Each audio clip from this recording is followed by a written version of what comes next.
ഷുഗറും കൊളസ്ട്രോളൊക്കെ കൺട്രോൾ ചെയ്യാൻ നിങ്ങൾ ആഗ്രഹിക്കുന്നുണ്ടോ എങ്കിൽ 4 ഗ്ലാസ് വെള്ളമെടുക്കുക, അതിലേക്ക് 1 കഷ്ണം ഇഞ്ചി ചതച്ചിടുക, പേരയുടെ കൂമ്പില ഇടുക, അതിനുശേഷം അതിലേക്ക് 1 ടീസ്പൂണോളം കരിഞ്ജീരകം ഇടുക, നന്നായിട്ട് തിളപ്പിച്ച് വറ്റിച്ചെടുക്കുക.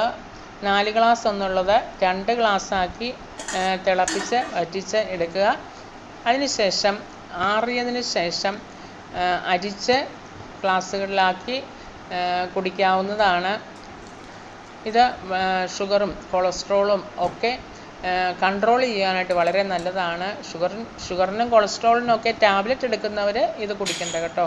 അല്ലാത്തവർക്ക് ഇത് കൺട്രോൾ ചെയ്ത് നിർത്തുവാനായിട്ട് വളരെ നല്ല ഒരു മെത്തേഡാണ്. നിങ്ങളൊന്ന് പരീക്ഷിച്ച് നോക്കുക. ഞങ്ങൾ പരീക്ഷിച്ചിട്ട് ഞങ്ങൾക്ക് ഫലം കിട്ടിയത് കൊണ്ടാണ് ഇട്ടിരിക്കുന്നത്. അതുകൊണ്ട് എല്ലാവരും ഇത് ഒന്ന് പരീക്ഷിച്ച് നോക്കുക.